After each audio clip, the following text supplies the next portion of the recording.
Malam itu hujan turun pelan-pelan, membasahi jalanan sempit yang mengarah ke sebuah warung sederhana di pinggir jalan lintas desa Karangjati. Warung itu tampak sepi, hanya diterangi lampu bohlam kekuningan yang berayun pelan tertiup angin. Di papan kayu yang mulai lapuk, terpampang tulisan besar, "Ayam penyet Mbak Rara, pedas gila, GUREH gila." Dulu, warung itu selalu ramai. Setiap malam, antrean motor berjejer di depan.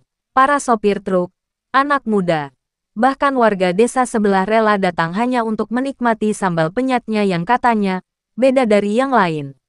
Namun entah kenapa, sejak 2 bulan terakhir, orang-orang mulai menghindarinya. Bukan karena rasanya berubah, tapi karena cerita yang beredar diam-diam di balik aroma sedap sambalnya. Konon, warung itu tak hanya menjual ayam penyet biasa. Ada yang bilang pemiliknya, Mbak Rara, melakukan sesuatu di luar nalar manusia demi bisa mempertahankan warungnya dari kebangkrutan. Sesuatu yang berbau pesugihan, sesuatu yang membuat ayam-ayam di dapurnya tak pernah habis, padahal kandangnya sudah lama kosong. Sebelum warung itu viral, hidup Mbak Rara biasa-biasa saja. Ia adalah janda muda berusia 30-an yang dulu bekerja di pabrik, lalu di PHK karena pandemi. Tak punya keahlian lain, ia nekat membuka warung ayam penyet di depan rumah kayu peninggalan orang tuanya. Awalnya, jualannya sepi, hanya 1-2 piring terjual dalam sehari. Bahkan seringkali ayam gorengnya terbuang basi, dan sambalnya dikerubungi lalat. Tetapi semua berubah dalam semalam. Suatu malam di pertengahan bulan Suro, tetangga melihat Mbak Rara keluar dari rumahnya menjelang tengah malam. Ia berjalan ke arah sawah tua di belakang desa, membawa sesuatu yang dibungkus kain hitam. Tak ada yang berani menegur, sebab malam itu langit pekat tanpa bintang dan udara terasa aneh, dingin menusuk tulang. Esok paginya, warung Mbak Rara tiba-tiba ramai. Rasanya, aroma ayam gorengnya seperti membius siapapun yang melintas. Siang malam, tak pernah sepi pembeli. Dalam seminggu, warung itu sudah berubah dari gubuk sederhana menjadi tempat makan yang penuh spanduk, kipas angin, dan meja-meja baru. Uangnya mengalir cepat seperti air deras. Namun sejak itu pula, mulai ada hal-hal ganjil. Setiap malam, tetangga di sebelah warung mendengar suara ayam berkokok, bukan 1 atau 2. Tapi puluhan. Padahal tak ada kandang di sana. Kadang terdengar juga suara perempuan tertawa lirih dari dapur, diikuti suara pisau yang memotong sesuatu berat, seperti tulang besar. Beberapa kali, warga yang lewat larut malam melihat sosok samar di belakang warung. Perempuan berambut panjang dengan mata merah menyala sedang mengaduk wajan sambal. Tapi bukan Mbak Rara. Sosok itu tinggi, kurus, dan tangannya seperti kuku ayam yang menajam. Orang-orang mulai takut, tapi tak ada yang berani menegur langsung. Karena siapapun yang berani bertanya, konon, selalu jatuh sakit keesokan harinya. Ada yang demam, ada yang pingsan, bahkan ada satu pemuda yang matanya merah seperti melihat sesuatu yang tak seharusnya ia lihat di dapur warung itu. Dan sejak malam Jumat Kliwon terakhir, satu kejadian membuat seluruh desa Karangjati benar-benar ketakutan. Seorang pelanggan tetap warung ayam penyet itu ditemukan meninggal di rumahnya. Dengan tubuh membiru dan di lehernya terdapat bekas cakaran, seperti cakaran-cakar ayam yang membara. Tapi yang paling aneh, di mulutnya, masih terselip sepotong daging ayam penyet yang belum sempat ditelan. Dulu, sebelum warungnya terkenal, Mbak Rara sering duduk di belakang rumahnya sampai larut malam. Ia menatap kosong ke arah sawah yang terbentang luas. Tempat suaminya dulu bekerja sebelum meninggal karena kecelakaan motor 3 tahun lalu. Sejak saat itu, hidupnya berubah drastis. Ia harus menanggung hutang rumah, biaya sekolah adik, dan kebutuhan sehari-hari, tanpa pekerjaan tetap. Setiap kali hujan turun, ia teringat kata-kata mendiang suaminya sebelum meninggal.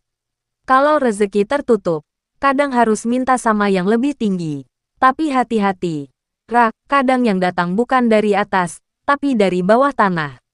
Kalimat itu dulu ia anggap omong kosong. Tapi malam itu, di tengah keputusasaan, kalimat itu seperti panggilan.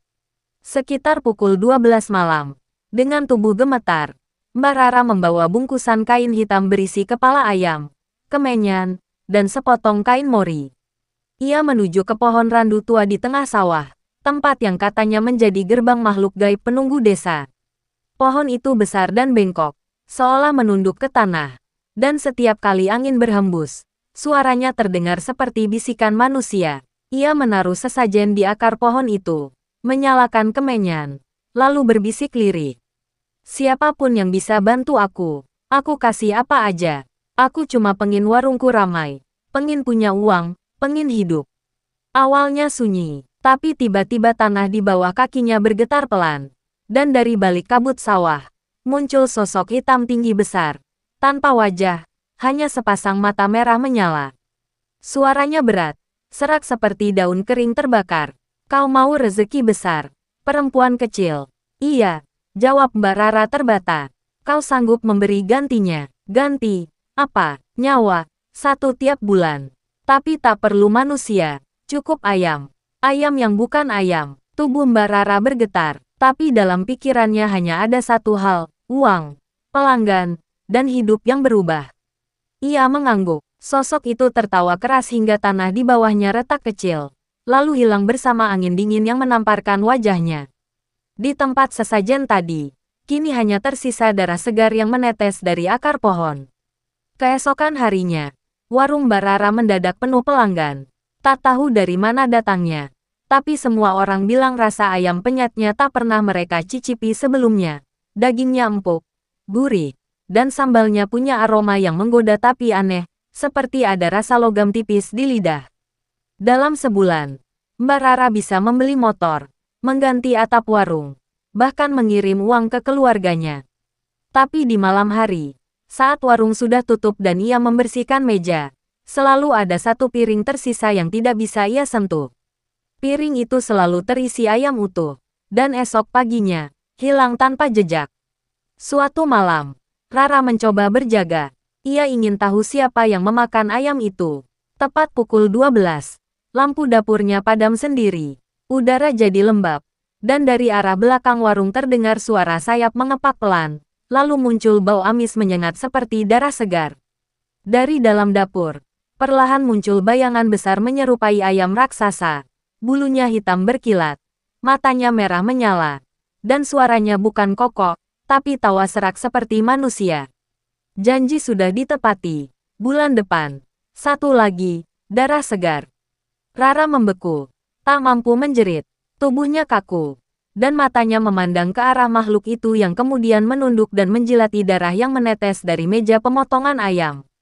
Dalam sekejap, makhluk itu menghilang, meninggalkan bau amis yang melekat sampai pagi. Sejak saat itu, Rara tahu, pesugihan itu nyata. Ia tak hanya memberi ayam, tapi sesuatu yang lebih besar. Karena malam-malam berikutnya, makhluk itu tak lagi puas dengan darah ayam. Ia meminta rasa manusia. Dan itulah awal tragedi di desa Karangjati. Mulanya satu pelanggan hilang setelah makan di warung itu. Lalu disusul seorang tukang sayur yang mengantar bahan. Dan kemudian anak kecil yang suka bermain di belakang dapur. Orang-orang mulai curiga. Tapi Mbak Rara selalu tersenyum dan menenangkan warga. Ia bilang semua itu hanya gosip, tapi dari balik senyum itu, matanya perlahan menghitam, dan kulitnya semakin pucat seperti kehilangan darah setiap malam. Beberapa kali, Rara mencoba berhenti. Ia tak sanggup lagi tidur dengan bayangan makhluk itu di sudut matanya, menunggu dengan tatapan haus. Tapi setiap kali ia menolak menyajikan persembahan, warungnya akan porak-poranda esok paginya. Piring pecah, ayam busuk, bahkan ia sendiri mimisan tanpa sebab. Hingga akhirnya, ia pasrah. Warung ayam penyet Mbak Rara kembali ramai, tapi dengan harga yang tak terlihat oleh mata manusia. Karena setiap piring yang terjual, dibayar dengan sesuatu yang jauh lebih mahal dari uang, jiwa. Desa Karangjati mulai berubah sejak warung ayam penyet Mbak Rara jadi pusat perhatian. Siang hari, warung itu tampak biasa saja, pengunjung ramai. Aroma gorengan dan sambal menyebar menggoda. Tapi malam hari, terutama setelah pukul 11, suasana di sekitar warung menjadi dingin dan aneh. Beberapa warga yang rumahnya berdekatan sering mendengar suara aneh, bukan sekadar ayam berkokok, tapi seperti tawa yang diseret, diselingi suara langkah kaki berat menyeret rantai. Kadang, terdengar juga suara perempuan menangis lirih dari dapur. Padahal warung sudah tutup. Di antara warga yang paling gelisah, ada satu orang bernama Pak Jatmiko, ketua RT yang sudah tinggal di Karangjati sejak muda. Ia dikenal berani dan keras kepala. Suatu malam, ia memutuskan untuk mengintip sendiri warung itu setelah mendengar cerita seorang tukang sayur yang ketakutan karena melihat darah menetes dari pintu belakang dapur. Pukul 11:30 malam, Pak Jatmiko bersembunyi di balik semak dekat warung. Lampu dapur masih menyala samar. Dari celah papan, ia melihat Mbak Rara berdiri di depan meja pemotongan. Di depannya ada seekor ayam hitam besar. Tapi, anehnya, ayam itu tidak diikat. Ia berdiri diam seperti mengerti apa yang akan terjadi. Rara menatap ayam itu dengan mata merah berair. Tangannya gemetar memegang pisau. Aku capek. Jangan minta lagi, bisiknya dengan suara bergetar. Dari bayangan dapur, muncul kabut hitam berwujud samar. Suaranya berat dan bergema. Janji tak bisa diputus. Darah harus dibayar darah. Pisau di tangan Rara terjatuh. Ayam hitam itu bergerak, bukan seperti ayam biasa. Tubuhnya membesar, kepalanya memanjang, dan dari paruhnya keluar lidah seperti manusia. Dalam hitungan detik, makhluk itu berdiri setinggi manusia dewasa, dengan mata merah membara dan sayap yang meneteskan darah. Ia meraih pisau itu, lalu memotong jarinya sendiri, meneteskan darah ke dalam cobek sambal. Seketika aroma pedas dan amis bercampur menjadi satu, menyebar ke udara seperti kabut panas yang mencekik. Pak Jatmiko menutup hidung, tapi tiba-tiba dunia sekitarnya berputar. Ia melihat sesuatu yang tak seharusnya terlihat. Warung itu berubah menjadi tempat sembelihan. Dindingnya berlumuran darah. Meja-mejanya bukan dari kayu tapi dari tulang. Dan wajah-wajah para pelanggan tampak samar menatapnya. Seperti arwah yang terjebak di sana. Membuka mulut seolah ingin berteriak tapi tak bersuara. Pak Jatmiko hampir berteriak. Tapi lidahnya keluh. Ia mundur pelan. Lalu terpeleset di lumpur sawah di belakang warung. Begitu ia menoleh lagi. Dapur sudah kosong. Hanya suara ayam berkokok pelan dari kejauhan dan Mbak Rara berdiri menatap ke arahnya dari balik jendela. Tersenyum aneh, dengan wajah pucat seperti mayat. Keesokan paginya, Pak Jatmiko demam tinggi. Ia menggigil dan matanya merah seperti terbakar. Saat orang-orang menjenguk, ia hanya bisa berulang kali menggumam. Ayamnya, bukan ayam. Sambalnya dari darah. Sambalnya, darah. Setelah kejadian itu, kabar mulai menyebar cepat. Warga jadi takut membeli ayam penyet dari warung Mbak Rara. Tapi anehnya, meskipun tidak ada pelanggan lagi, setiap malam warung itu tetap menyala. Ada suara penggorengan, ada tawa, ada kursi yang digeser, seolah ramai oleh pengunjung yang tak terlihat. Beberapa orang nekat lewat depan warung saat malam. Mereka bilang melihat bayangan orang duduk makan, tapi kursinya kosong. Ada pula yang mengaku mencium aroma sambal dan gorengan padahal tak ada apapun di sana. Lalu datang malam Jumat Kliwon berikutnya. Petir menyambar di langit, angin bertiup keras, dan semua lampu di desa padam kecuali satu. Lampu bohlam di warung Mbak Rara yang berkelap-kelip seperti mata yang mengintip dari jauh. Seorang anak kecil, Rehan, yang tinggal di sebelah rumah Rara, tak sengaja melihat sesuatu dari jendela kamarnya. Ia bilang, di depan warung itu, ada makhluk mirip ayam besar, tapi dengan wajah manusia, sedang mencakar-cakar tanah sambil tertawa. Rehan menjerit, dan sejak malam itu ia tak bisa bicara lagi. Orang-orang desa panik. Beberapa tokoh agama datang mencoba memeriksa warung itu siang hari. Dari luar tampak biasa saja, tapi saat mereka melangkah ke dalam, hawa panas langsung menyengat.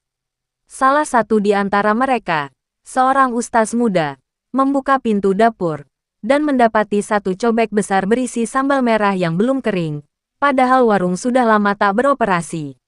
Di atas sambal itu, ada rambut manusia terendam minyak panas. Mereka buru-buru menutup warung itu dan menyuruh warga tak mendekat.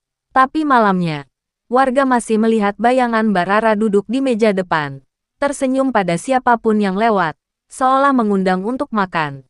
Dan setiap kali hujan turun, suara ayam berkokok dari dapurnya kembali terdengar, bukan seperti ayam biasa, tapi seperti manusia menjerit dengan paruh terbuka, Sejak malam Jumat Kliwon itu, warung ayam penyet milik Mbak Rara tak pernah buka lagi. Warga menutup akses ke sana. Bahkan sebagian menancapkan bambu kuning dan sesajen di depan pintunya agar makhluk yang bersemayam di dalam tidak keluar. Tapi keheningan itu tidak berlangsung lama. Tepat seminggu kemudian, malam purnama bulat sempurna menggantung di langit desa Karangjati. Angin berhembus aneh, dingin, tapi membawa aroma gosong seperti minyak jelantah terbakar. Seekor anjing di ujung jalan menggonggong keras ke arah warung yang gelap. Dari kejauhan, terlihat lampu di dalamnya menyala sendiri, berkelap-kelip seperti napas sesuatu yang masih hidup. Di dalam rumah, Mbak Rara terbangun dari tidurnya. Dadanya terasa sesak, napasnya tersengal. Di dinding kamar, bayangan ayam raksasa melintas cepat. Ia menatap keluar jendela, dan hampir menjerit ketika melihat sosok tinggi hitam berdiri di tengah jalan, menatapnya lurus. Matanya merah membara, dan dari mulutnya keluar suara serak itu lagi. Waktumu sudah tiba, darah harus diganti darah. Rara terjatuh dari tempat tidur. Tangannya bergetar mencari pintu, tapi ketika membuka, bau amis menyeruak tajam seperti darah busuk. Warungnya, kini tidak seperti warung biasa. Dindingnya berubah menjadi hitam berlumut. Lantainya licin oleh genangan cairan merah gelap. Lampu gantung berayun pelan. Dan di setiap meja, duduk sosok-sosok samar. Arwah pelanggan yang dulu mati setelah makan di sana. Mereka menatap Rara tanpa mata. Mulut mereka terbuka lebar seolah menjerit. Tapi tak ada suara. Hanya suara penggorengan mendesis dari dapur yang kini berasap pekat. Dengan langkah gemetar, Rara menuju dapur. Di sana, wajan besar mendidih dengan minyak hitam. Sendok kayu bergerak sendiri, mengaduk sesuatu yang tak ia lihat dengan jelas. Dari bawah meja, muncul tangan-tangan pucat, menggenggam lututnya, menariknya pelan ke bawah. "Kalian, jangan!" teriak Rara parau. Tiba-tiba suara itu datang lagi dari balik wajan. "Kau menolak memberi, maka dirimu yang jadi ganti." Rara menjerit keras. Dapur berguncang. Dinding retak, dan dari dalam wajan, muncul kepala ayam raksasa yang separuh wajahnya mirip wajah manusia. Matanya sama seperti Mbak Rara sendiri, menangis darah. Makhluk itu membuka paruh lebar-lebar dan menelan api dari dalam wajan. Seketika, seluruh dapur terbakar dengan warna merah kehitaman. Rara mencoba berlari keluar, tapi pintu sudah tak ada. Di sekelilingnya hanya api, tawa, dan suara ayam berkokok yang berubah menjadi tangisan. Rumah itu terbakar sepanjang malam. Warga tak berani mendekat karena api tak kunjung padam meski hujan turun deras. Anehnya, ketika pagi tiba, tidak ada abu, tidak ada sisa dinding, tidak ada mayat. Hanya tanah hangus berbentuk lingkaran besar, dan di tengahnya, seekor ayam hitam tanpa kepala tergeletak diam, bulunya masih berasap. Setelah kejadian itu, orang-orang tak berani menyebut nama Mbak Rara lagi. Mereka menutup area itu dengan pagar bambu dan menanam pohon pisang di atas bekas warungnya. Tapi setiap malam purnama, warga yang lewat jalan itu masih bisa mencium aroma sambal pedas dan minyak goreng terbakar.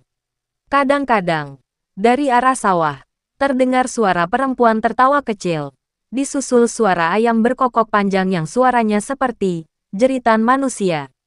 Konon, beberapa bulan kemudian, seorang pedagang keliling dari kota membuka warung baru tak jauh dari sana. Warung ayam penyet juga, orangnya ramah, jualannya murah, dan sambalnya katanya, resep turun-temurun dari seorang perempuan di desa Karangjati. Namun warga yang tahu kisah lama hanya menatap Mary dan berbisik pelan. Kalau rasa ayamnya terlalu gurih, jangan dihabiskan. Bisa jadi, yang kau makan, bukan ayam.